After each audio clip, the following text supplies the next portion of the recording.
হকের এগিয়ে যাওয়ার কথা বলছি আমি? গোটা উম্মতের আলেমদেরকে দায়িত্বশীলতার সাথে অগ্রসর হতে হবে, আর এভাবে ঐক্যবদ্ধভাবে উম্মতকে যে কোনো বিভ্রান্তির হাত থেকে রক্ষা করতে হবে। উম্মত যখন যে বিষয়ে বিভ্রান্ত হওয়ার অবকাশ তৈরি হবে, সেখানে উম্মতের আলেমরা বুক টান করে দাঁড়িয়ে যেতে হবে। মনে রাখতে হবে, একজন আলেমের সঠিক সিদ্ধান্ত, একজন আলেমের সাহসী সিদ্ধান্ত হাজার হাজার উম্মতকে বিভ্রান্তির হাত থেকে রক্ষা করে।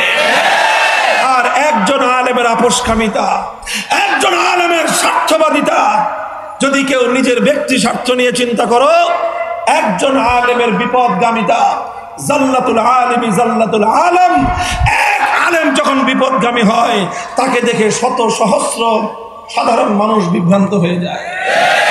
যেই মানব জাতির সভ্যতার প্রথম নিদর্শন আল্লাহর ঘর বাইতুল্লাহ নির্মাণের মাধ্যমে, যেই মানব সভ্যতা পৃথিবীতে প্রথম নির্মাণ হয়েছে একজন পয়গম্বরের হাতে, যেই মানব জাতিকে প্রতিটি বিষয় শিক্ষা দেওয়ার জন্য সরাসরি আসমান থেকে ফেরেশতারা দুনিয়াতে এসে ওহীর মাধ্যমে মানব সভ্যতা শিক্ষা দিয়েছেন, সে মানুষ কোনোদিন উলঙ্গ থাকেনি, সে মানুষ কোনোদিন জঙ্গলে বসবাস করেনি, সে মানুষ কোনোদিন পাহাড়ের গুহায় থাকেনি। মানব সভ্যতা প্রথম দিন থেকেই বিশ্বসেরা সভ্যতার ধারক বাহক ছিল। প্রত্যেক উম্মতের দায়িত্ব আর কর্তব্য হলো নবীর অবর্তমানে নবীর খাতমে নবুয়তের সিংহাসনকে হেফাজত করা। কোন কুলাঙ্গার, কোন চোর, ডাকাত, ভণ্ড, প্রতারক, মিথ্যাবাদী, দাজ্জাল, প্রতারক যদি এই খাতমে নবুয়তের সিংহাসনে বসবার চেষ্টা করে, তাহলে তার অপবিত্র হাত থেকে এই সিংহাসনের গৌরব রক্ষা করা মুমিনদের ঈমানি জিম্মাদারি। ইন্নাল হামদুলিল্লাহ নাহমাদুহু ওয়া নাস্তাঈনুহু ওয়া নাস্তাগফিরুহু ওয়া নু'মিনু বিহি ওয়া নাতাওয়াক্কালু আলাইহি ওয়া নাশহাদু আন লা ইলাহা ইল্লাল্লাহু ওয়াহদাহু লা শারীকা লাহু ونشهد أن سيدنا ومولانا محمدا عبده ورسوله صلى الله تعالى عليه وعلى آله وأصحابه وبارك وسلم تسليما كثيرا. أما بعد فأعوذ بالله من الشيطان الرجيم. بسم الله الرحمن الرحيم. فلولا نفر من كل فرقة منهم طائفة ليتفقهوا في الدين ولينذروا قومهم إذا رجعوا إليهم لعلهم يحذرون. وقال رسول الله صلى الله عليه وسلم: العلماء ورثة الأنبياء وإن الأنبياء لم يورثوا دينارا ولا درهما إنما ورثوا العلم فمن أخذه أخذ بحظ وافر. بارك الله لنا ولكم في القرآن العظيم ونفعنا وإياكم بالآيات والذكر الحكيم. اللهم صل على محمد وعلى آل محمد كما صليت على إبراهيم وعلى آل إبراهيم إنك حميد مجيد. اللهم بارك على محمد وعلى آل محمد كما باركت على إبراهيم وعلى آل إبراهيم إنك حميد مجيد. محترم حضرات علماء کرام, সম্মানিত ও শ্রদ্ধাভাজন আমার বয়োজ্যেষ্ঠ মুরব্বী সাহেবরা, সমবেত ইসলাম প্রিয়, কোরআন প্রেমিক নবী প্রেমিক তৌহিদি মুসলমান ভাই ও বন্ধুগণ, পর্দার অন্তরাল ও আশাবাড়িতে অবস্থানরত আমার সম্মানিত মা ও বোনেরা, আপনাদের এই এলাকার একটি দ্বীনী শিক্ষার প্রতিষ্ঠান জামিয়া আরাবিয়া আহসানুল উলুম আদাবর মাদ্রাসার বার্ষিক মাহফিল চলতি 2020-21 হিজরি 20-21 সালের শিক্ষাবর্ষ, সেই শিক্ষাবর্ষের সমাপনী লগ্নে শিক্ষার যে বার্ষিক একটা ধারাবাহিক শিক্ষা কার্যক্রমের সমাপনী, সেই সমাপনী উপলক্ষে দস্তারবন্দি সহ আজকের এই মুবারক দ্বীনী মাহফিলের আলোচনা। আমরা দোয়া করি আল্লাহ রাব্বুল আলামিন এই মাদ্রাসাকে এবং এই জাতীয় সকল দ্বীনী শিক্ষা প্রতিষ্ঠানগুলোকে আল্লাহ পাক কবুল করেন। আমিন। আল্লাহ পাক রব্বুল আলামিনের অশেষ মেহেরবানি যে সারা পৃথিবী যখন কোভিড-19 করোনা ভাইরাসের তাণ্ডবে সারা দুনিয়া যখন কম্পমান, সারা দুনিয়ার সকল শিক্ষা ব্যবস্থা শিক্ষাঙ্গনের কার্যক্রম লণ্ডভণ্ড অবস্থায়, সেই পরিস্থিতির মধ্যে দিয়েও আল্লাহ পাকের অশেষ মেহেরবানিতে আমাদের বাংলাদেশের বিশেষ করে কওমি মাদ্রাসাগুলো যথেষ্ট সুন্দর এবং সুশৃঙ্খলভাবে গোটা শিক্ষাবর্ষ তাদের স্বাভাবিক শিক্ষা কার্যক্রম সম্পন্ন করতে পেরেছে। আলহামদুলিল্লাহ। আমাদের মাদ্রাসাগুলোর একেবারে সারা বছরের ক্লাস সব শেষ। এখন আমাদের যে ফাইনাল পরীক্ষা, বার্ষিক পরীক্ষা একেবারেই সন্নিকটে। আগামী 25 তারিখ থেকে আমাদের কওমি মাদ্রাসা শিক্ষা বোর্ডের পরীক্ষা শুরু হয়ে যাবে। এই যে শিক্ষা সারা বছর চলল, যেখানে সাধারণ শিক্ষা প্রতিষ্ঠানগুলো এখনো পর্যন্ত তারা অফলাইনে তাদের শিক্ষা কার্যক্রমই শুরু করতে পারেনি, সেখানে মাদ্রাসাগুলো সারা বছর পড়াশোনা করে এখন বছরের শেষে বার্ষিক পরীক্ষার মাধ্যমে চলতি শিক্ষাবর্ষের কার্যক্রম সুসম্পন্ন করতেছে। যখন মাদ্রাসাগুলো কার্যক্রম শুরু করে, আমাদের মাদ্রাসাগুলোতে তো ছাত্ররা প্রায় 99%ই আবাসিক, সবাই হলে থাকে এবং যেখানে থাকে সেখানেই খায়, সেখানেই ক্লাস হয়। ক্লাসরুমটাই আমাদের কওমি মাদ্রাসাগুলোতে অধিকাংশ ক্ষেত্রে তাদের আবাসিক ব্যবস্থা। এক একটা ছোট ছোট রুমে 20 জন, 25 জন, 30 জন ছাত্র একই সাথে অবস্থান করতেছে। একটা মাদ্রাসার মধ্যে 400, 500, 1000, 1500 ছাত্র থাকতেছে। তো মাদ্রাসাগুলো যখন শিক্ষা কার্যক্রম শুরু করে, শিক্ষার জন্য যখন মাদ্রাসাগুলো খোলা হয়, তখন অনেকেই আশঙ্কা করেছিল যে না জানি এই মাদ্রাসাগুলোর এই ঘনবসতি ছাত্রদের মধ্যে যদি একবারে কোভিড ছড়িয়ে পড়ে তাহলে কি যেন একটা বিপর্যয় তৈরি হয়। আলহামদুলিল্লাহ, আল্লাহ পাকের অশেষ মেহেরবানি, সারা বাংলাদেশের প্রায় 15,000 মাদ্রাসায় প্রায় লাগাতার 9 মাস পর্যন্ত সকল শিক্ষা কার্যক্রম পরিচালিত হয়েছে। কিন্তু বাংলাদেশের কোনো মাদ্রাসায় কোথাও কোনো করোনা ভাইরাসের সংক্রমণের সংবাদ আসেনি। এটা আমরা মনে করি যে আল্লাহ পাক রব্বুল আলামিনের খাস মেহেরবানি।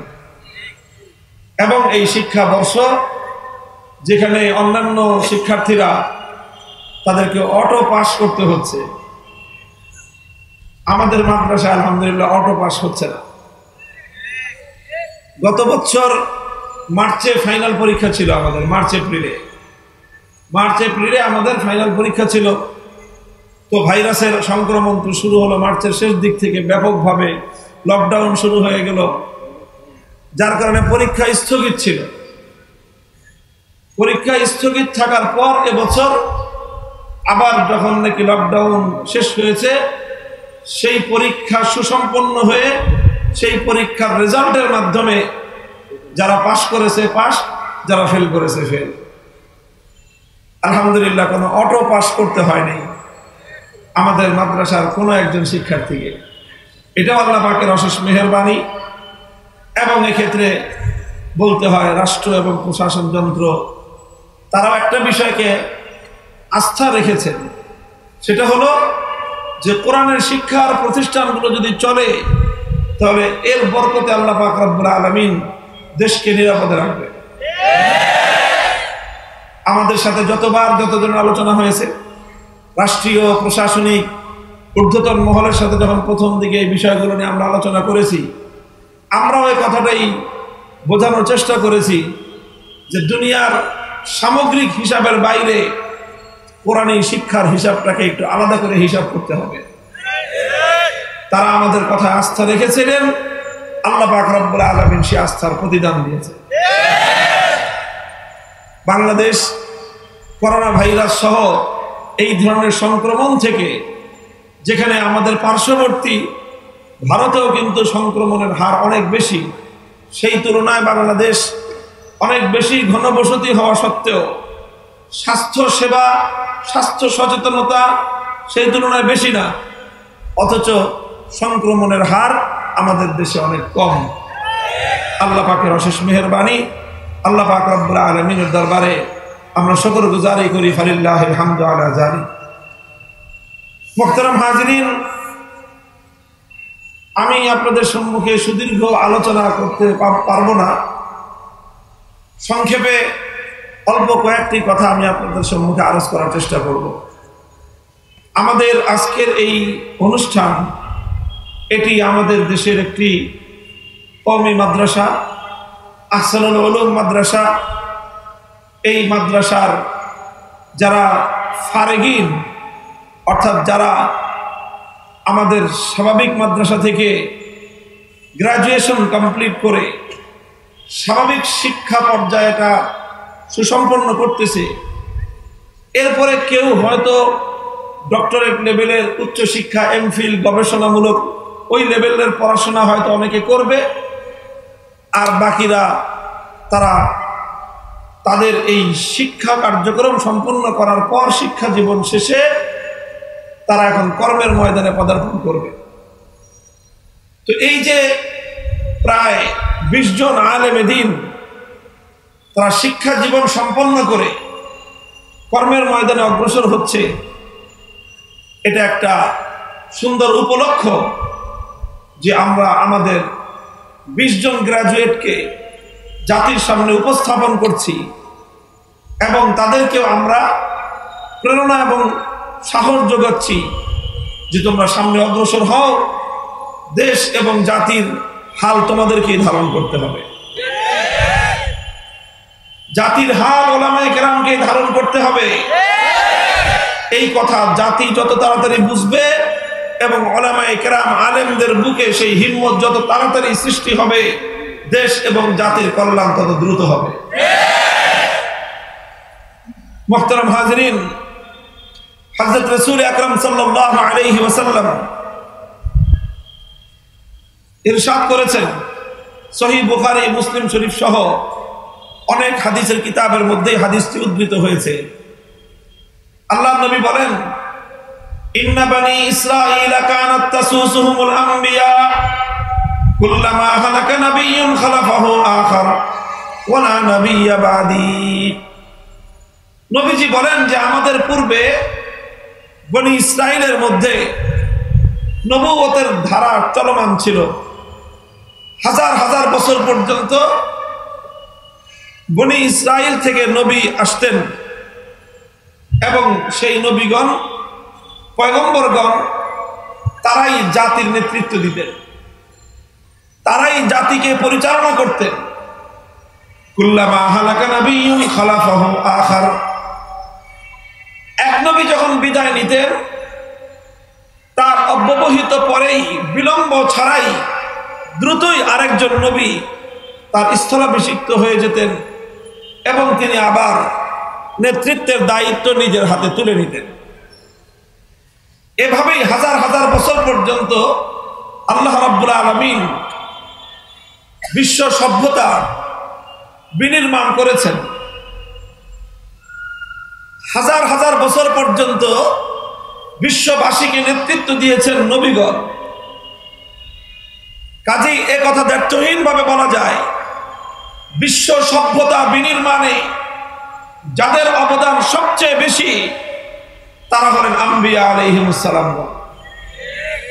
একেবারে পৃথিবীর সূচনা লগ্ন থেকে মানব সভ্যতার বিকাশ, মানব সভ্যতার উৎকর্ষ এর প্রতিটি ক্ষেত্রে একটা ছোট্ট নবজাতক শিশুকে যেমনি ভাবে হাতে ধরে লালন পালন করে করে তাকে একজন মা এবং তার বাবা একটা নবজাতককে আস্তে আস্তে বড় করে তাকে পরিণত পর্যায় পর্যন্ত উপনীত করে দেয়, শিক্ষা দীক্ষা সভ্যতা সংস্কৃতি সব কিছুর মাধ্যমে একটা শিশুর পরিপূর্ণ বিকাশের ক্ষেত্রে তার মা এবং বাবা যেরকম অবদান রাখে, এই বিশ্ব সভ্যতার মানবতার বিকাশ সাধনে নবী আলাইহিমুস সালামদের অবদান তার চেয়েও বেশি। ছোট থেকে ছোট বিষয়গুলো এই পৃথিবীর মানুষ জানতো না, বুঝতো না। আল্লাহ পাক রব্বুল আলামিন মানব জাতিকে শিক্ষা দিয়েছেন এবং শিক্ষা দিয়েছেন কিভাবে? ওহীর মাধ্যমে, আম্বিয়াদের মধ্যস্থতায়। আদম আলা নবিয়িনা ওয়া আলাইহিস সালাতু ওয়াস সালাম তিনি যখন সর্বপ্রথম এই ভূপৃষ্ঠে পদার্পণ করলেন, দুনিয়াতে তিনি পয়লা মানুষ। তার আগে আর কোনো মানুষ ছিল না। তার সন্তান সন্ততির মাধ্যমে আস্তে আস্তে পৃথিবী আবাদ হয়েছে।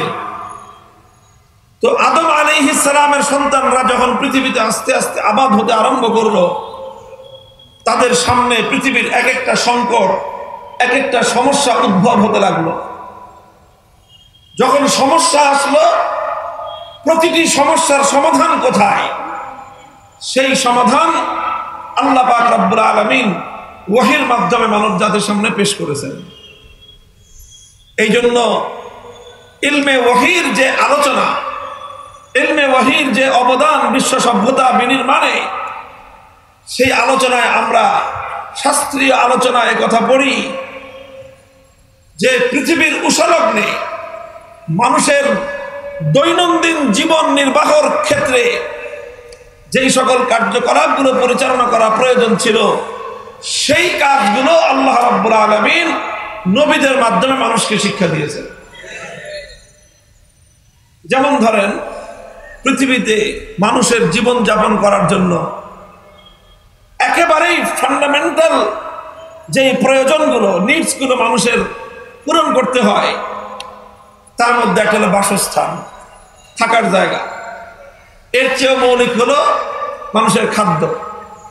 মানুষের খাদ্য, খাদ্য, তারপরে বাসস্থান, বস্ত্র আছে, চিকিৎসা আছে।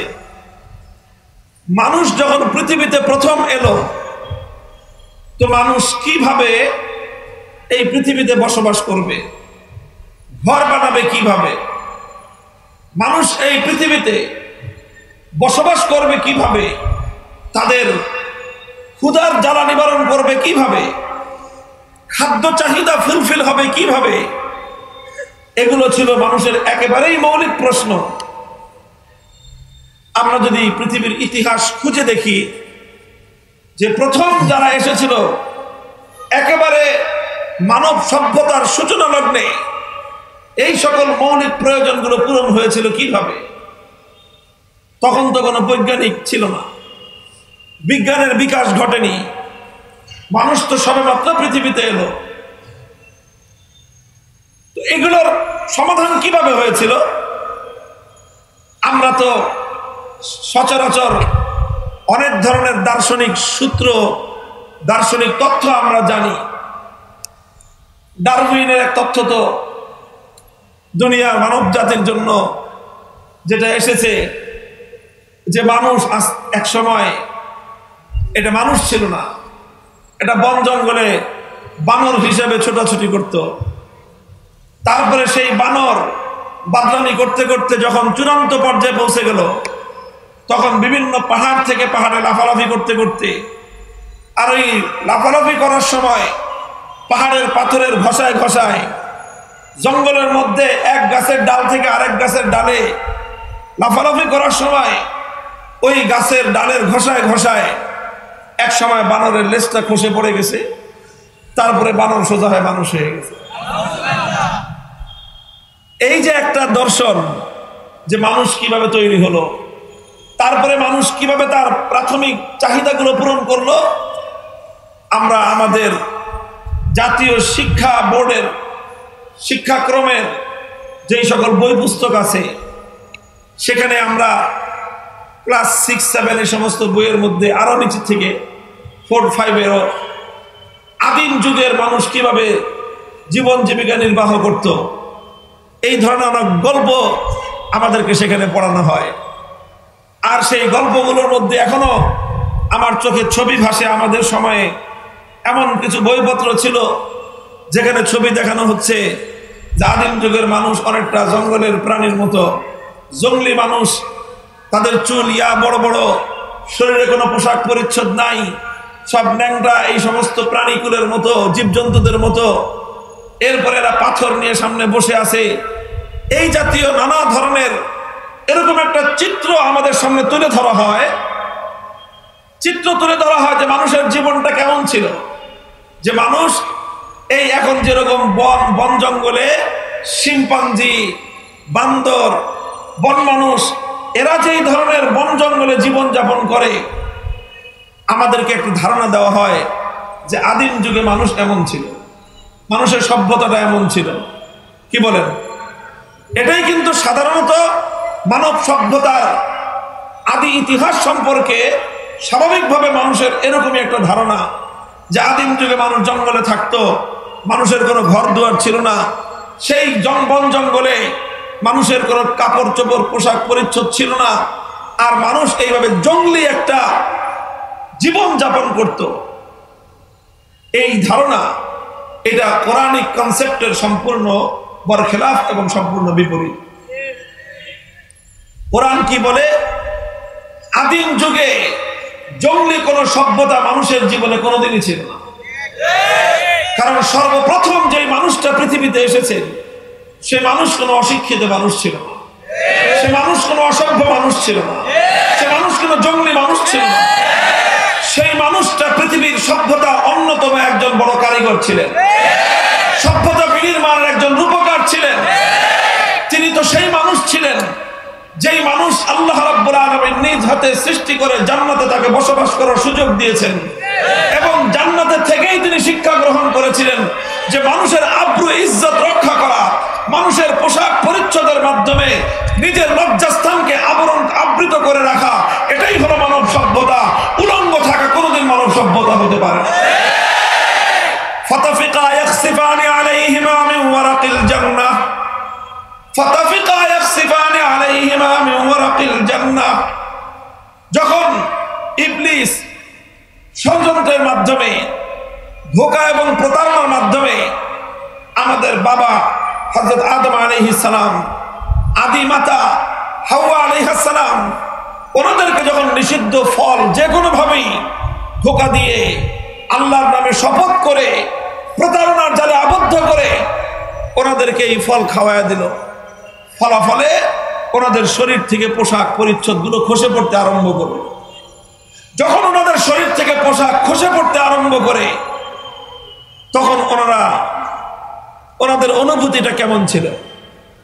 আমাদের আদি বাবা মা যখন ওনাদের শরীর থেকে এই সকল কাপড় চোপড় গুলো খসে পড়তে আরম্ভ করলো, ওনাদের অনুভূতিটা কি ছিল? ওনাদের অনুভূতিটা ছিল চূড়ান্ত লজ্জাশীলতার অনুভূতি।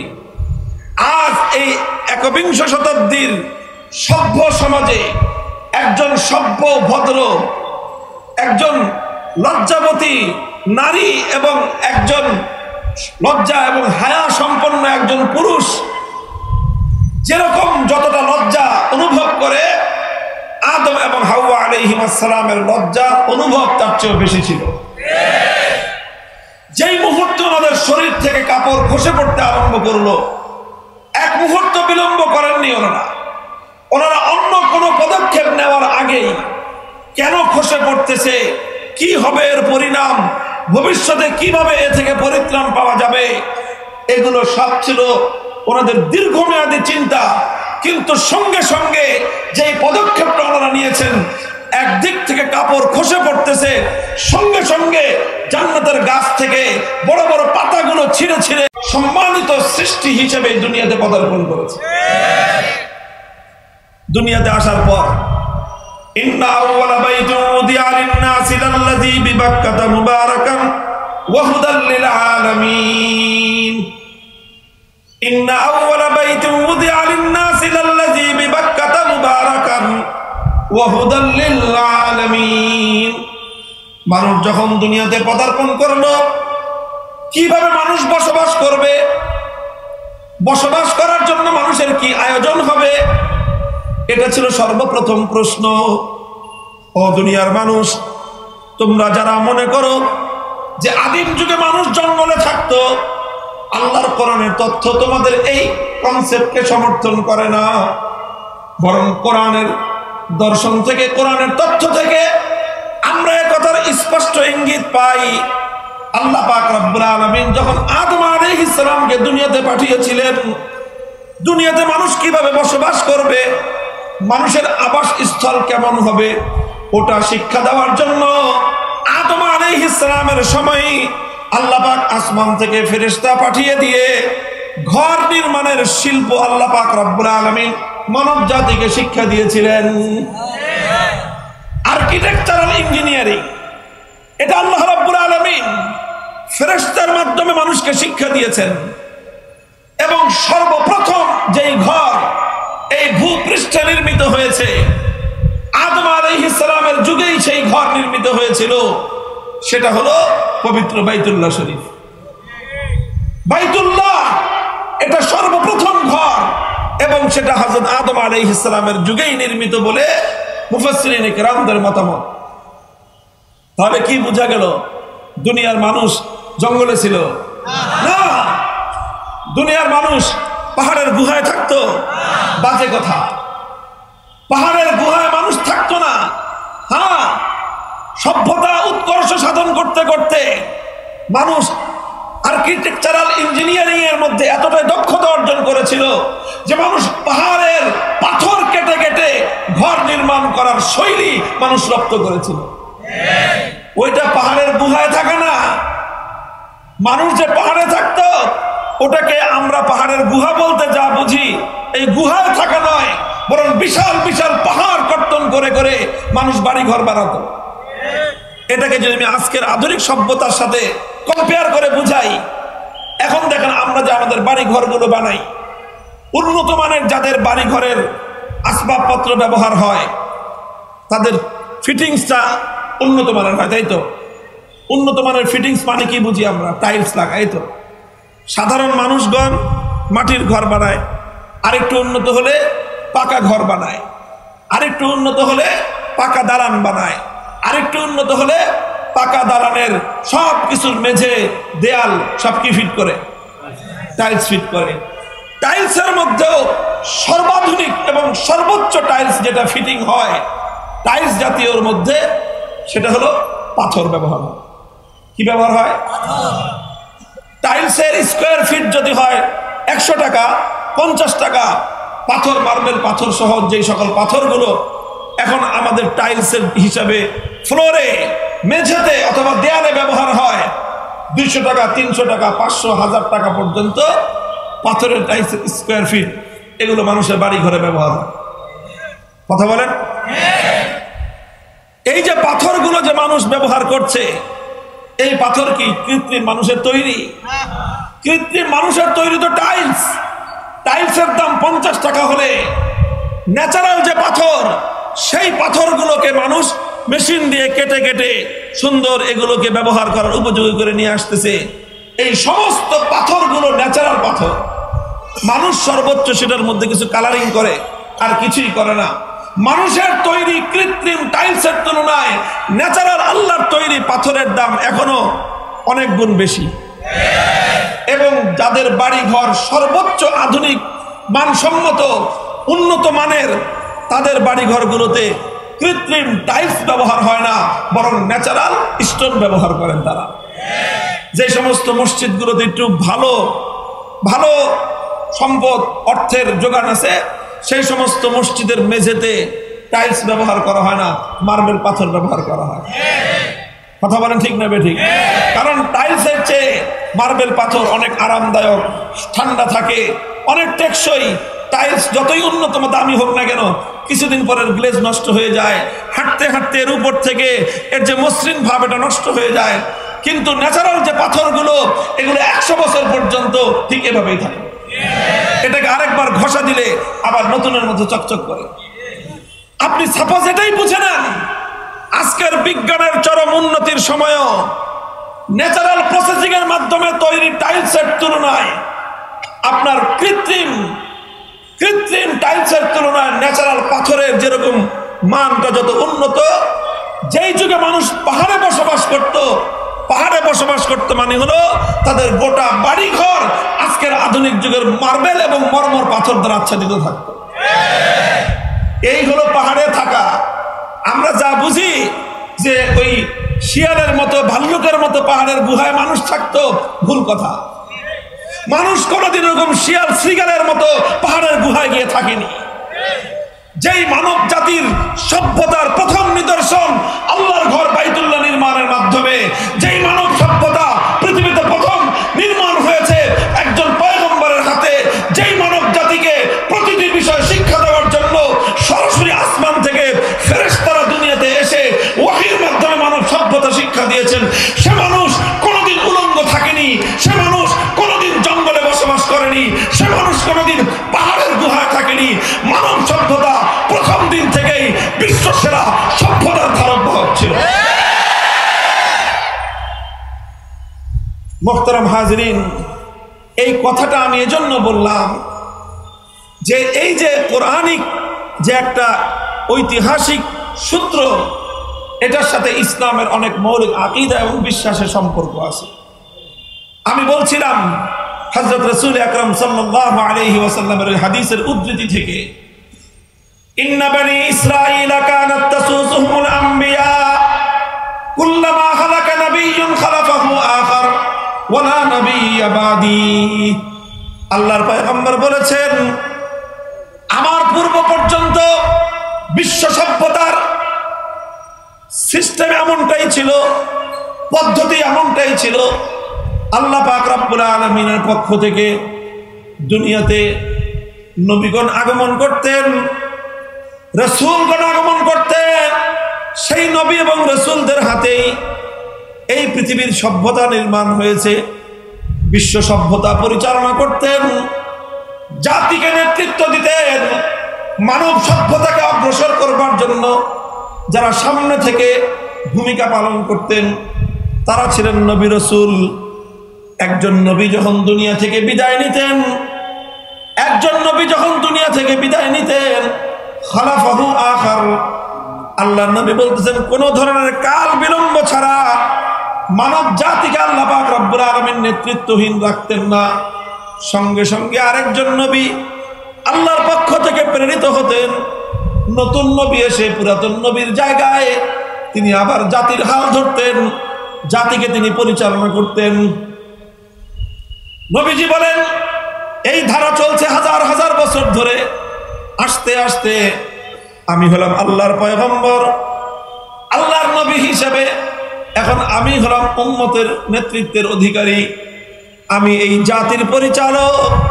তবে কথা হলো এই, ওয়া আনা খাতামুন নাবিয়্যিন ওয়া লা নাবিয়্যা বাদি, আমি হলাম সর্বশেষ নবী, আমার পরে আর কোন নবী আসবে না। আমাদের নবী আখেরি নবী, শেষ নবীর পরে আর কোন নবী আসবে না। এটা ইসলামের গুরুত্বপূর্ণ একটা বিশ্বাস, একটা আকীদা। ঈমানের আকীদা, এই আকীদা বিশ্বাস করা প্রত্যেক মুমিনের জন্য জরুরি। মনে করতে হবে শেষ নবীর পরে আর কোন নবী নাই, নবী আসবেন না। আল্লাহ পাক রব্বুল ইজ্জত আমাদের নবীকে যেই নবুয়ত দান করেছেন, সেই নবুয়তের সবচেয়ে বড় বৈশিষ্ট্য হলো খাতমে নবুয়ত। আল্লাহ পাক রব্বুল আলামিন আমাদের নবীকে খাতমে নবুয়তের সিংহাসন দান করেছেন। এই সিংহাসনে একমাত্র তিনি উপবেশন করেছেন। তিনি ছাড়া এই খাতমে নবুয়তের সিংহাসনে দ্বিতীয় আর কারো বসবার অধিকার নেই। আল্লাহর নবীর পরে পুরা উম্মতের জিম্মাদারি, দায়িত্ব আর কর্তব্য হলো যারা আখেরি নবীর উম্মত, যারা নবীজিকে ভালোবাসে, যারা নবীজির হাত থেকে হাউজে কাউসারের পেয়ালা পান করার আশা রাখে, যারা নবীর শাফাআত নিয়ে জান্নাতে যাওয়ার জন্য আশায় বুক বেঁধে আছে, প্রত্যেক উম্মতের দায়িত্ব আর কর্তব্য হলো নবীর অবর্তমানে নবীর খাতমে নবুয়তের সিংহাসনকে হেফাজত করা। কোন কুলাঙ্গার, কোন চোর, ডাকাত, ভণ্ড, প্রতারক, মিথ্যাবাদী, দাজ্জাল, প্রতারক যদি এই খাতমে নবুয়তের সিংহাসনে বসবার চেষ্টা করে, তাহলে তার অপবিত্র হাত থেকে এই সিংহাসনের গৌরব রক্ষা করা মুমিনদের ঈমানি জিম্মাদারি। এজন্য কাদিয়ানী, প্রসঙ্গক্রমে বলছি আমি, কাদিয়ান ভারতের কাদিয়ান নামক স্থানে জন্মগ্রহণকারী গোলাম আহমদ কাদিয়ানী নামে যে ভণ্ড, প্রতারক, মিথ্যাবাদী, নরকের কীট তৈরি হয়েছিল, সে নিজেকে নানাবিধ দাবি নিজের জীবনে করেছিল।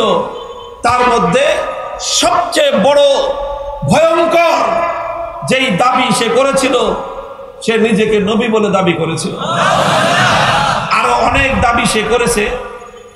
এজন্য পুরা উম্মতে মুসলিমা, সারা মুসলমানদের ঐক্যবদ্ধ যেই প্ল্যাটফর্ম রয়েছে ওআইসি, আমরা জানি ওআইসি অর্গানাইজেশন অফ ইসলামিক আপনার কান্ট্রিজ, ওআইসির ফিকহ বোর্ড আছে, ধর্মীয় বিষয়ে সিদ্ধান্ত দেওয়ার সারা পৃথিবীব্যাপী মুসলমানদের ঐক্যবদ্ধ প্ল্যাটফর্ম আছে।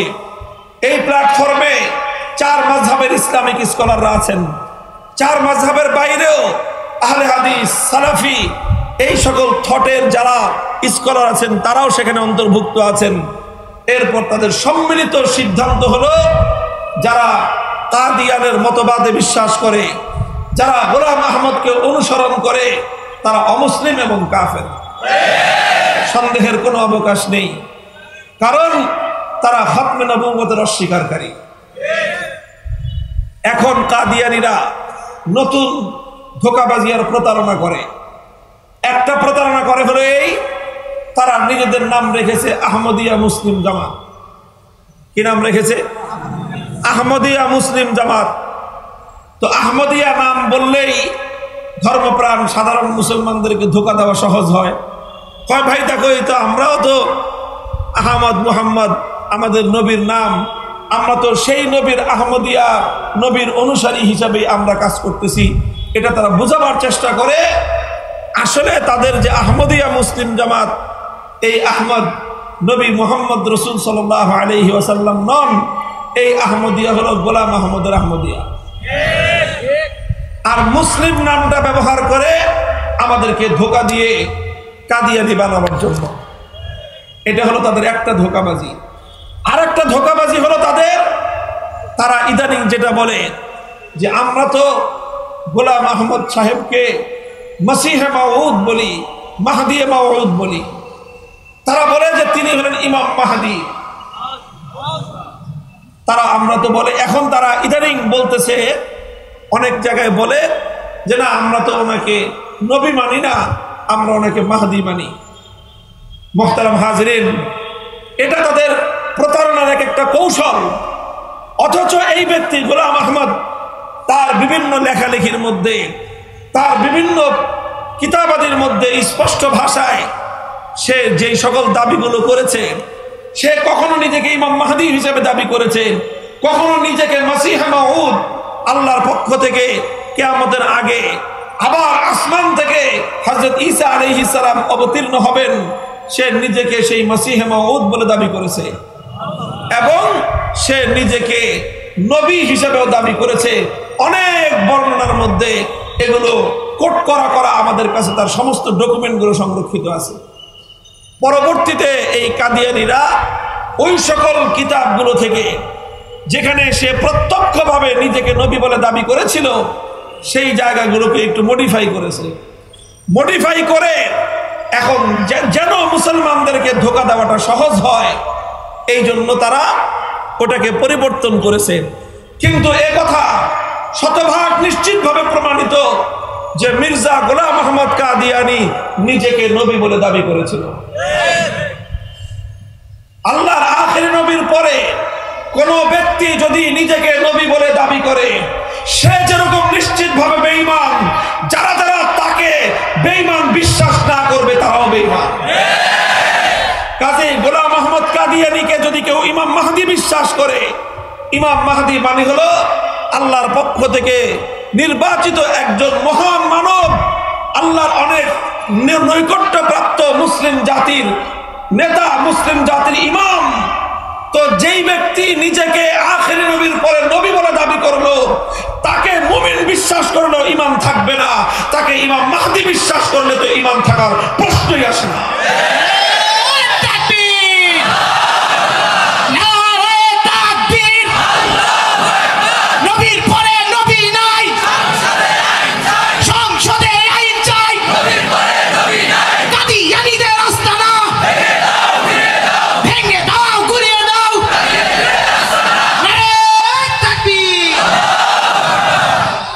মুহতারাম হাজিরিন, কথাটা এজন্য বললাম, আমরা আমাদের কাছে বিভিন্ন পরিসংখ্যান আছে, আমাদের কাছে বিভিন্ন অ্যানালাইটিক্যাল রিপোর্ট আছে, আমাদের কাছে সারা বাংলাদেশের বিভিন্ন মহলে মহলে তারা এখন নানা কৌশলে কাদিয়ানী এই মতবাদের প্রচার ঘটাচ্ছে।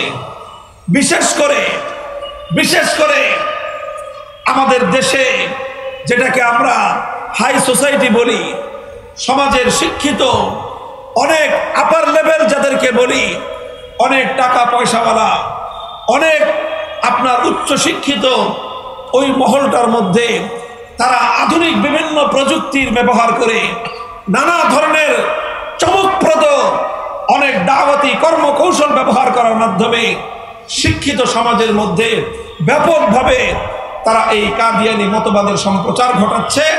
আর বিপুল পরিমাণ মানুষ এদের খপ্পরে পড়ে ঈমান হারা হচ্ছে।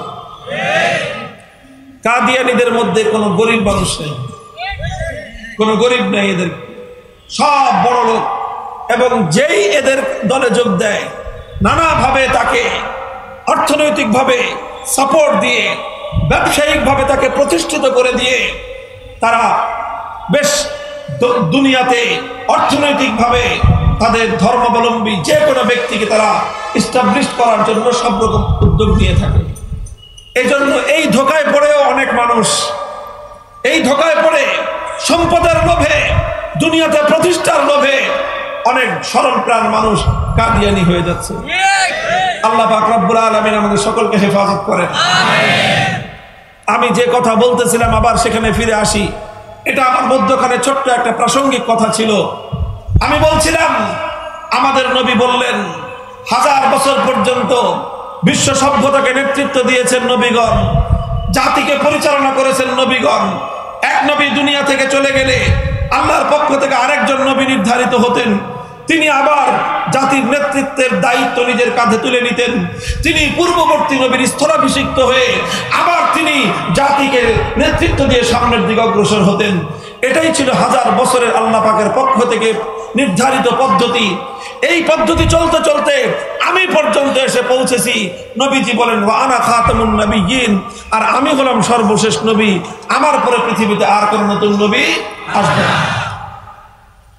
এখন স্বাভাবিকভাবেই এই হাদিসের মধ্যে প্রশ্ন তৈরি হয়, ওগো আল্লাহর রাসূল, আপনি তো বললেন আপনার আগ পর্যন্ত 1000 বছর ধরে দুনিয়াবাসীকে পরিচালনা করেছেন নবীগণ। এক নবী চলে যাওয়ার সাথে সাথে আরেক নবী এসে দায়িত্বের বোঝা নিজের কাঁধে তুলে নিয়েছেন। আবার আপনি বলতেছেন আপনি হলেন এই ধারার সর্বশেষ নবী, আপনার পরে আর কোন নবী আসবে না। স্বাভাবিকভাবে এখানে প্রশ্ন জাগে, তাহলে আপনার পরে এই বিশ্ববাসীর হাল ধরবে কে? আপনার পরে আপনার এই উম্মতকে পথ দেখাবে কে? আপনার পরে আপনার এই উম্মতকে সঠিক পথে পরিচালিত করবে কে? এই একটা প্রশ্ন এই হাদিসের মধ্যে জাগ্রত হয়।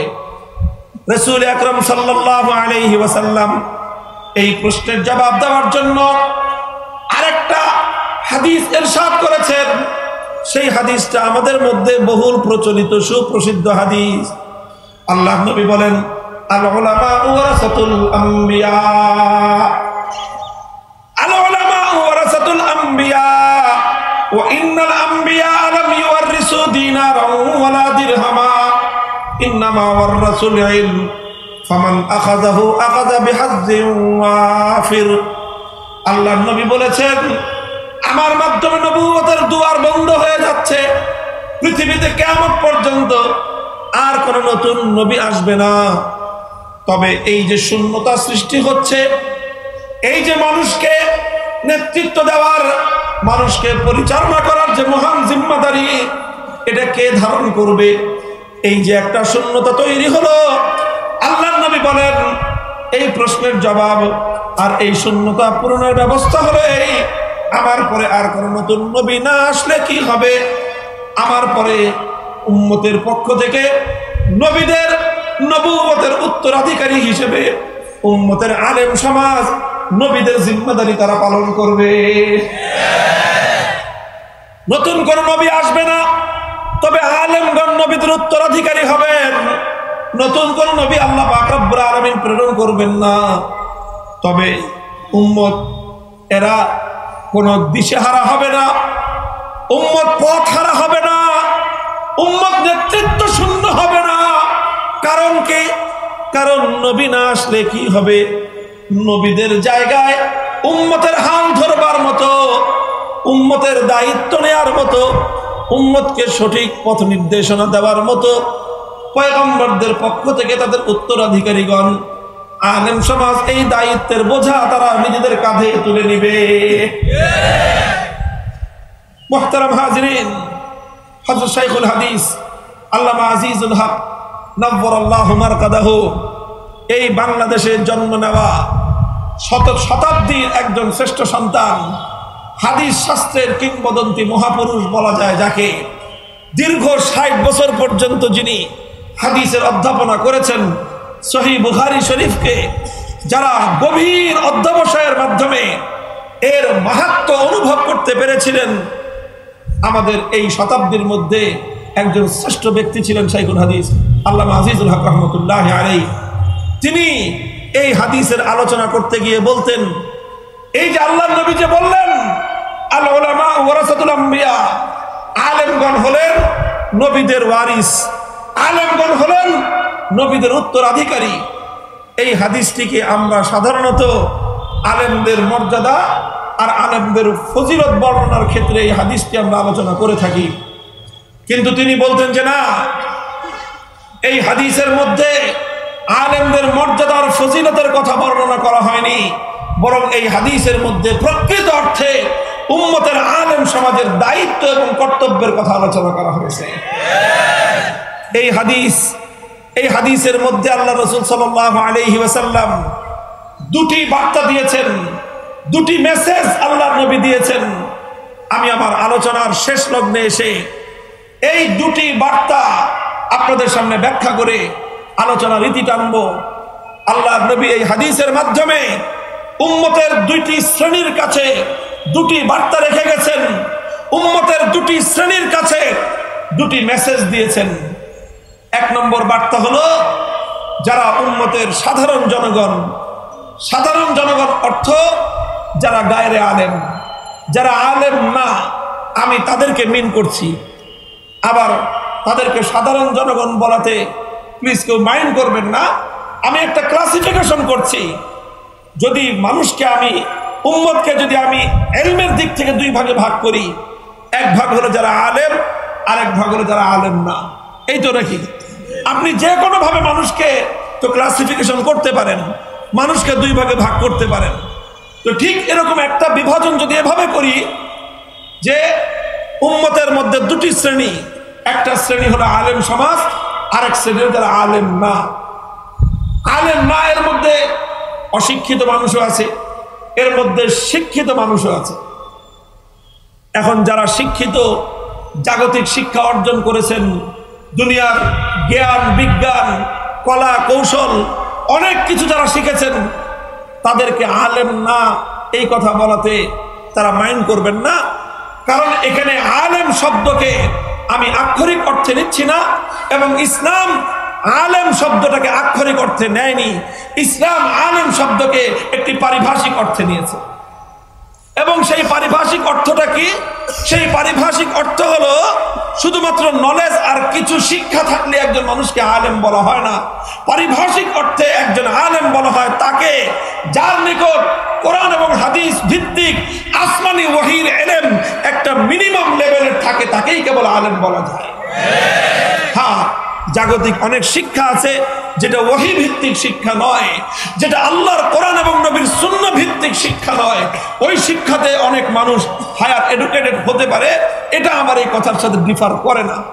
যাই হোক, আমি বলছি যে তাহলে আমি যদি যারা গায়রে আলেম, তাদের মধ্যে অশিক্ষিত মানুষ থাকতে পারে, শিক্ষিত মানুষ থাকতে পারে, ব্যবসায়ী আছে, পেশাজীবী আছে, রাজনীতিবিদ আছে, আমলারা আছে, প্রশাসনের কর্মকর্তারা আছে, বড় বড় মন্ত্রী মিনিস্টার এমপি সবাই এই এক শব্দের মধ্যে আছে, তারা হলো গায়রে আলেম। তারা কি? অর্থাৎ আলেম না, নন আলেম। এই নন আলেম শ্রেণীর প্রতি আল্লাহর নবীর একটা বার্তা আছে এই হাদিসের মধ্যে।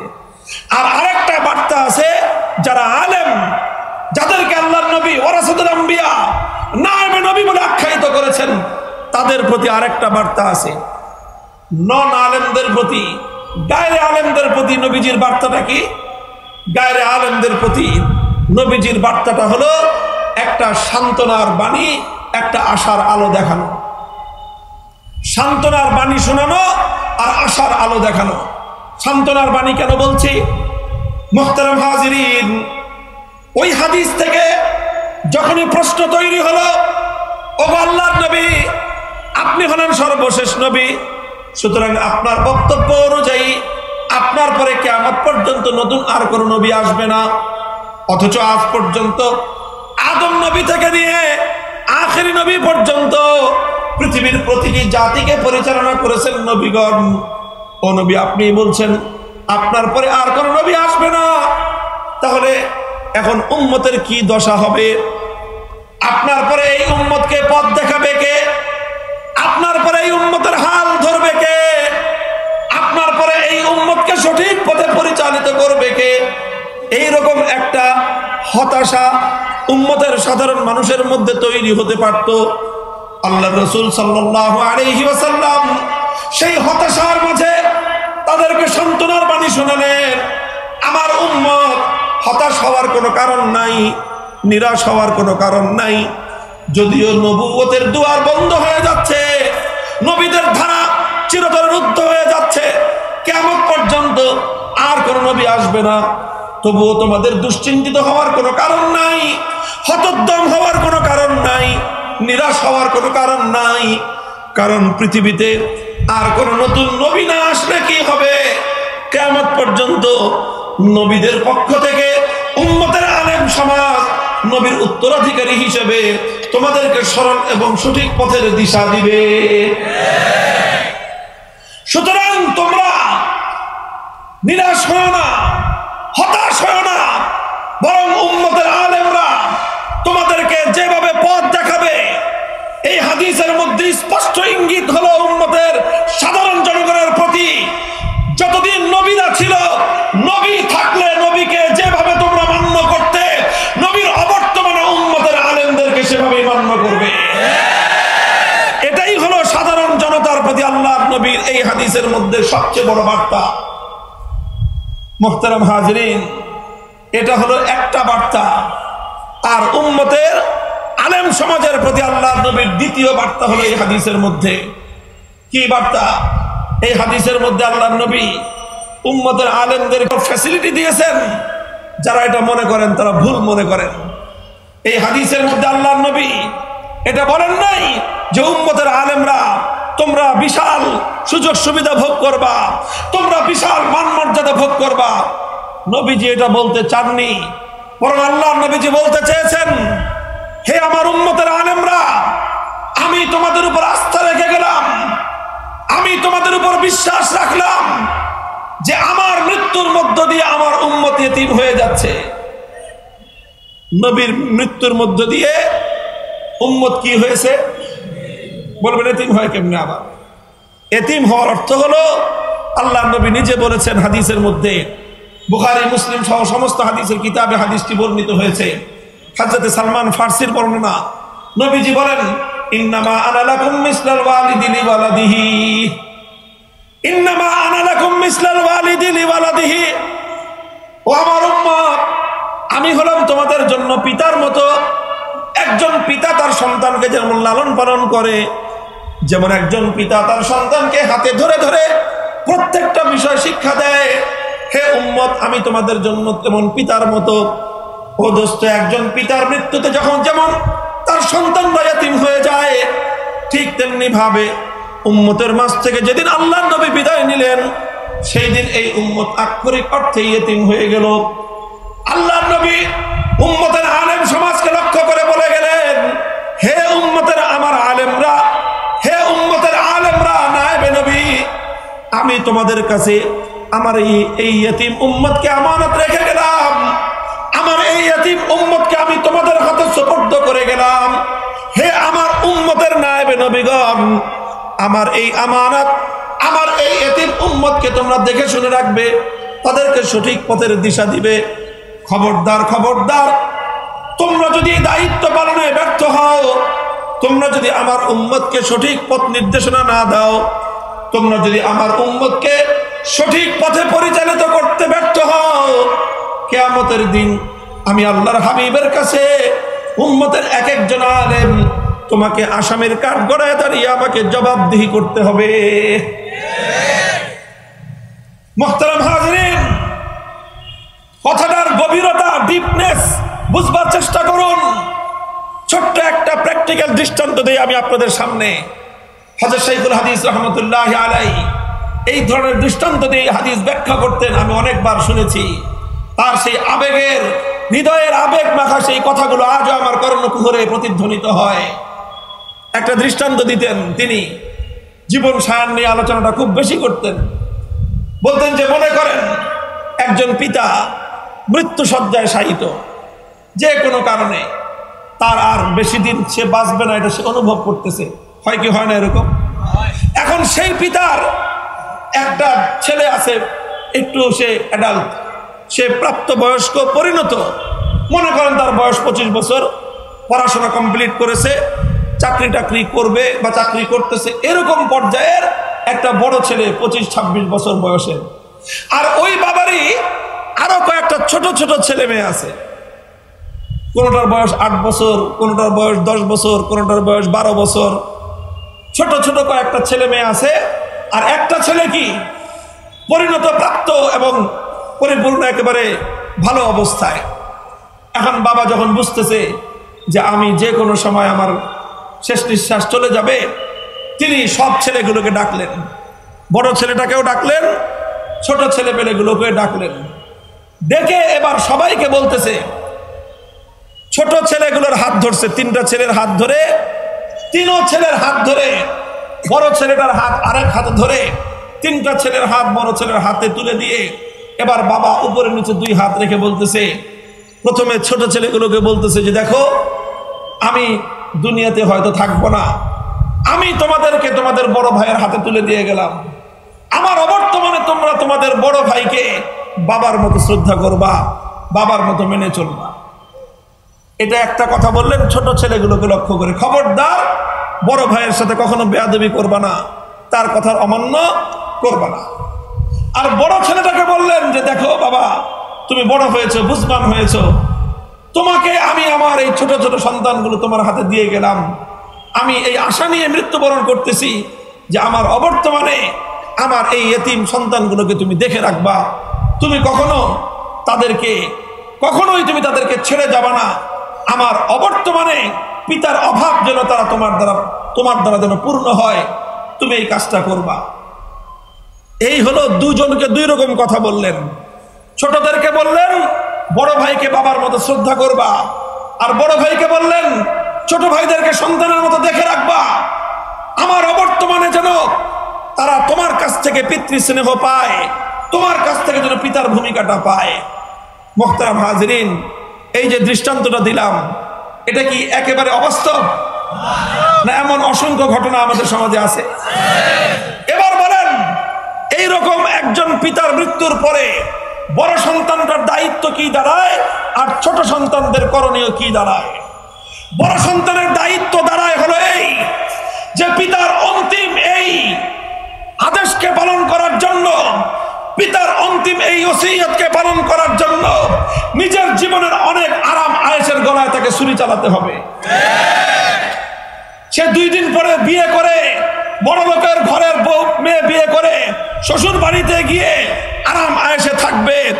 এই যদি হয় বড় ছেলের চরিত্র, দুনিয়া তাকে চুনো দিবে, বলবে যে বাবার গাদ্দার সন্তান তুই বেটা।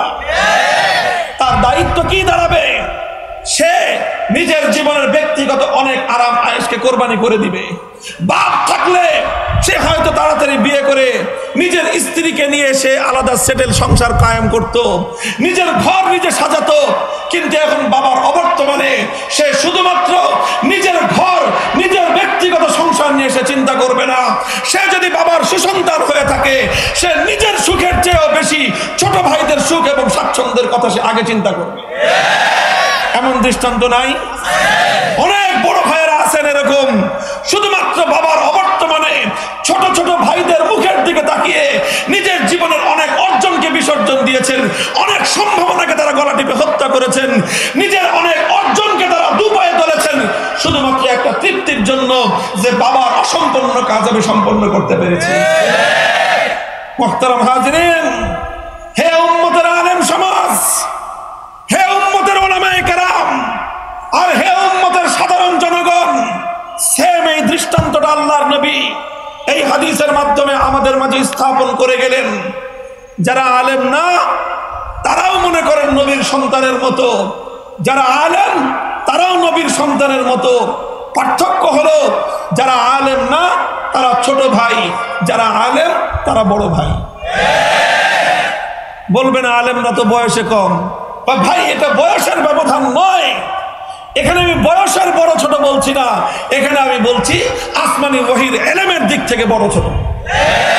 তাহলে যারা আলেম তারা আসমানি ওহীর ইলম বক্ষে ধারণ করবার কারণে তুমি আজ বড় ভাইয়ের জায়গায়।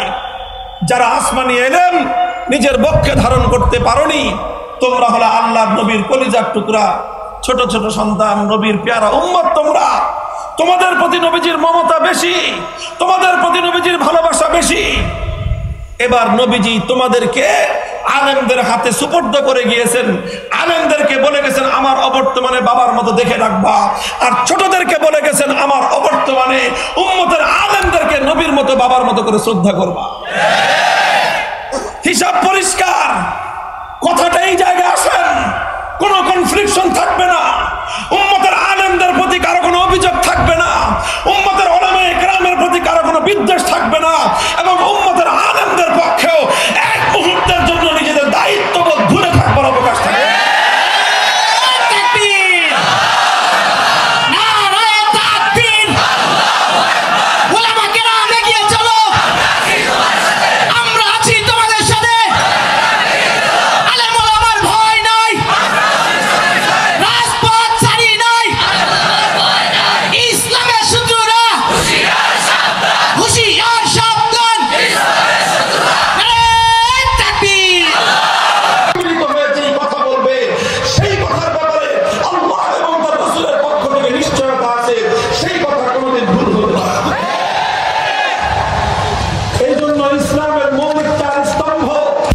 মৌলিক 4 বুনিয়াদ, কোরআন সুন্নাহ ইজমা কিয়াস।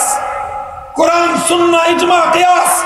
ইজমা বলা হয় সময়ের সকল আলেম যখন কোনো একটা বিষয়ে একমত হয়ে যায়, এটাকে বলা হয় ইজমা। আর ইজমা যখন কোনো বিষয়ে সাব্যস্ত হয়, কোনো একটা বিষয়ে যখন উম্মতের সকল আলেম একমত হয়ে যায়, সেই মতটা শুধু আলেমদের মত থাকে না, যেই বিষয়ের উপর সমস্ত আলেমরা একমত হয়ে যায় সেটাই ইসলামের মত হয়, সেটাই আল্লাহর সিদ্ধান্ত হয়। কাজী হে উম্মতের সাধারণ জনগণ, আমি তোমাদের এক ভাই হিসেবে তোমাদেরকে আমি উপদেশ দিচ্ছি, আমি তোমাদেরকে পরামর্শ দিচ্ছি, আমি তোমাদের দৃষ্টি আকর্ষণ করে সতর্ক করছি, খবরদার উম্মতের আলেম সমাজ যখন কোনো একটা বিষয়ে একমত হয়ে যাবে, দুনিয়ার কোনো কারণেই কোনো স্বার্থের কারণে, কোনো বিদ্বেষের কারণে, কোনো কারণে অন্ধ হয়ে উম্মতের আলেমদের সম্মিলিত সিদ্ধান্তের বিরুদ্ধে তুমি দাঁড়াবে না। তুমি জেনে রেখো, উম্মতের আলেমরা যখন একমত হয়ে কোনো কথা বলবে, তার বিরুদ্ধাচরণ করার অর্থ হলো শুধু আলেমদের বিরুদ্ধাচরণ নয়, বরং আল্লাহ এবং তার রাসূলের বিরুদ্ধাচরণ করা। আর এটাও মনে রেখো, তুমি যত বড় শক্তি হও না কেন, তুমি যখন আল্লাহর সিদ্ধান্তের বিরুদ্ধে মোকাবেলায় দাঁড়িয়ে যাবা, আল্লাহর মোকাবেলায় যে দাঁড়িয়ে যায়, আল্লাহ তাকে লাঞ্ছিত করে ছেড়ে দেয়।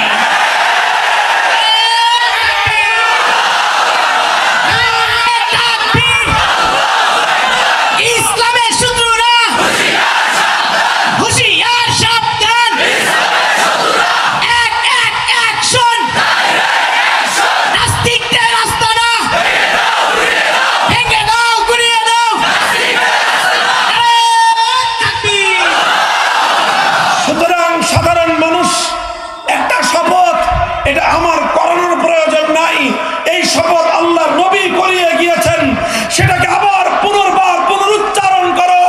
সেটা হলো, সমস্ত আলেম ওলামা যখন একমত হয়ে কোনো সিদ্ধান্ত ঘোষণা করবেন, সমস্ত আলেম যখন কোনো বিষয়ে একমত হয়ে যাবে, সেই বিষয়টা আমার যতই অপছন্দের হোক না কেন, সেই বিষয়টা আমার রাজনৈতিক মতাদর্শের ভিন্ন মত হতে পারে, আমি যদি ইমানদার হয়ে থাকি, সব কিছুর ঊর্ধ্বে উম্মতের ওলামায়ে কেরামের ঐক্যবদ্ধ সিদ্ধান্তকে আমি প্রাধান্য দিব। বিরুদ্ধে যারাই দাঁড়াবে, আমার দল হোক, আমার নেতা হোক, আমার আপনজন হোক, আমার বন্ধুজন হোক, আলেমদের বিরুদ্ধে যে দাঁড়াবে, আমি তার সঙ্গে চিরতর সম্পর্ক ছিন্ন করব।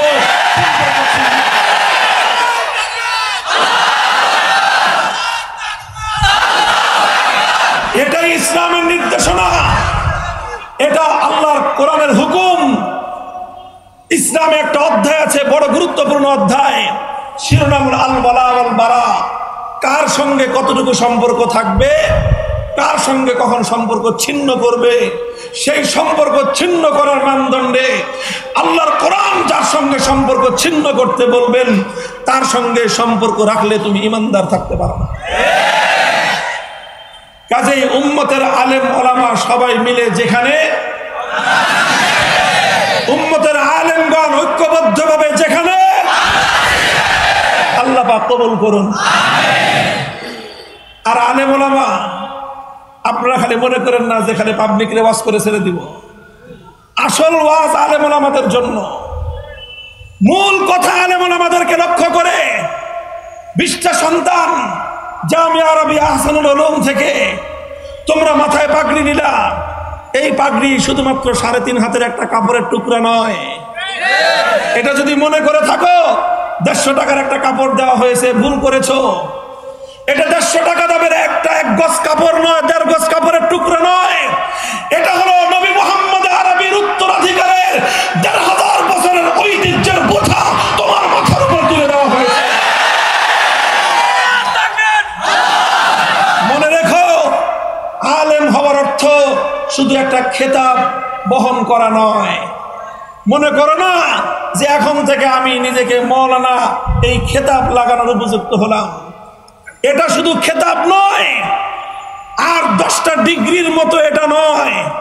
একজন মানুষ যখন অনার্স পাস করে, গ্রাজুয়েশন কমপ্লিট করে, তখন সে নিজের নামের সাথে বিএ লেখে, কেউ অনার্স করলে বিএ অনার্স লেখে, পোস্ট গ্রাজুয়েশন কমপ্লিট করলে এমএ লেখে, তারপরে যে যেই গ্রুপ থেকে করে সেইভাবে তার নামের সাথে সে ডিগ্রিটা ব্যবহার করে, ডক্টরেট করলে ডক্টরেটের ডিগ্রি ব্যবহার করে। দুনিয়ার আর বাকি 10টা 15টা ডিগ্রির মতো আলেম শুধুমাত্র একটা ডিগ্রির পরিচয় নয়। তাহলে কি আলেম মানে হলো তুমি আসমানি ওয়াহির ইলমের আমানত বক্ষে ধারণ করেছো, তুমি হাজার হাজার নবীদের উত্তরাধিকারী হিসেবে উম্মতের দায়িত্বের জোয়ার নিজের কাঁধে তুলে নিয়েছো। এটা দায়িত্ব পালন করতে হবে। তুমি যদি এই দায়িত্ব পালন করতে প্রস্তুত না থাকো, অনুরোধ করব নিজের নামের সাথে মাওলানা এই খেতাব তুমি ব্যবহার করবা না।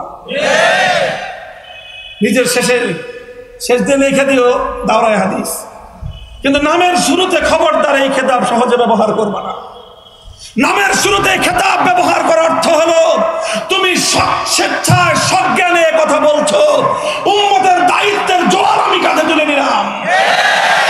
আর যদি এই খেতাব ব্যবহার করতে হয় তাহলে এই খেতাবের হক আদায় করতে হবে। হক আদায় করার অর্থ হলো কোন অবস্থাতেই উম্মতকে সঠিক পথ নির্দেশনা থেকে পিছপা হওয়া যাবে না। উম্মতকে সরল সঠিক পথ দেখানোর জন্য, উম্মতের জন্য নবীওয়ালা দরদ নিয়ে শেষ রাতে উম্মতের হেদায়েতের জন্য খোদার দরবারে ফরিয়াদের হাত উত্তোলন করে চোখের অশ্রু ঝরাতে হবে। 1 নম্বর। 2 নম্বর, রাতে কান্নাকাটি করে সারাদিন ঘুমায় থাকলে হবে না। রাত ভোর থেকে রাত পর্যন্ত এই উম্মতের সরল এবং সঠিক পথটাকে কণ্টক মুক্ত রাখবার জন্য মাথার ঘাম পায়ে ফেলতে হবে। এভাবে রাতের অন্ধকারে চোখের অশ্রু, দিনের আলোতে গায়ের ঘাম, এই দুটো ঝরিয়ে ঝরিয়ে দায়িত্ব পালন করতে হবে। আর মনে রাখবে, সব সময় অশ্রু আর ঘাম দিয়ে তোমার দায়িত্ব পালন সুসম্পন্ন হবে না। কখনো কখনো এমন সিচুয়েশন তৈরি হবে তখন তোমার দিকে লক্ষ লক্ষ উম্মত তাকিয়ে থাকবে যে দেখি এবার ওই আলেম, ওই হুজুর হকের ঝান্ডাটা সমুন্নত রাখতে পারেন কিনা। তোমার দিকে তাকিয়ে থাকবে গোটা বিশ্ববাসী, তোমার দিকে তাকিয়ে থাকবে গোটা দেশবাসী, তোমার দিকে তাকিয়ে থাকবে গোটা উম্মত। তুমি যদি একটু সামান্য নতি স্বীকার করো, আল্লাহর দ্বীনের ঝান্ডা নত হয়ে যাবে। খবরদার, ওই সিচুয়েশনে শুধু অস্ত্র আর ঘাম দিয়ে কাজ হবে না। প্রয়োজনে আল্লাহর দ্বীনের ঝান্ডা সমুন্নত রাখবার জন্য বুকের তাজা রক্ত দিতে হলে রক্ত দেওয়ার জন্য প্রস্তুত থাকতে হবে।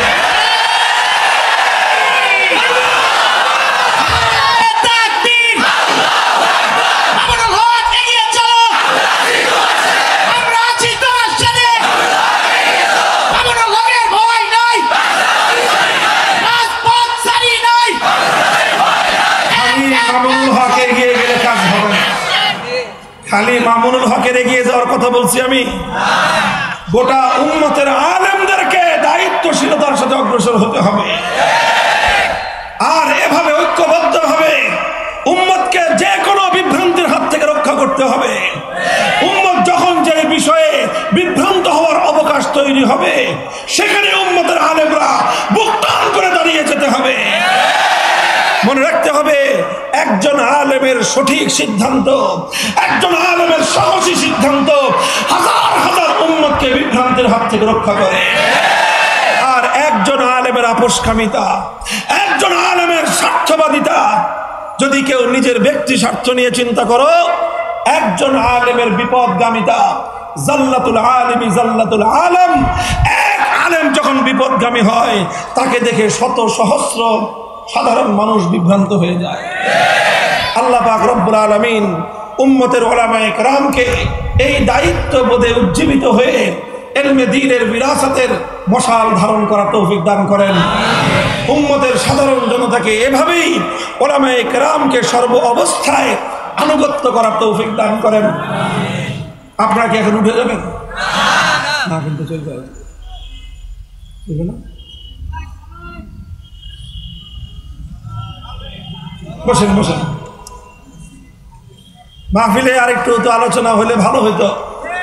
আমার হলো আরেক সমস্যা হয়ে গেছে। আমার আরেকটা গুরুত্বপূর্ণ খতমে বুখারীর প্রোগ্রাম ছিল, ওটা মাগরিবের পরে ছিল, কিন্তু আরেক জায়গায় আটকা পড়েছিলাম। বের হইতে হইতে এমন সময় গেছে, যদি ওখানে যাই তো এখানে আসতে আসতে রাত 1টা বাজবে। ওনারা বললেন তাহলে এখানকারটা একটু আগে আগে সেরে যান। এখন আপনাদের এখানে প্রোগ্রাম শেষ করে আমার আবার যেতে হবে সেই বাইপাইল পার হয়ে চন্দ্রার কাছাকাছি, কমপক্ষে 2 ঘন্টার সফর। ওখানে গিয়ে মানুষ আমার জন্য অপেক্ষা করতেছে, ওখানে গিয়ে ধরতে হবে। এই জন্য আমি আপনাদের মূল শিডিউলের একটু তাড়াহুড়া করেছি, আমি ক্ষমা প্রার্থনা করি। এটা আসলে আমার অনিচ্ছাকৃত একটা অক্ষমতা। আল্লাহ পাক আমাকেও ক্ষমা করুন, আপনাদের এই মাহফিলকে আল্লাহ পাক কবুল করুন। দুরূদ শরীফ আল্লাহুম্মা সাল্লি আলা মুহাম্মদ ওয়া আলা আলি মুহাম্মাদিন কামা সাল্লাইতা আলা ইব্রাহিম ওয়া আলা আলি ইব্রাহিম ইন্নাকা হামিদুম মাজিদ। সুবহানাল্লাহি ওয়া বিহামদিহি সুবহানাল্লাহিল আযীম।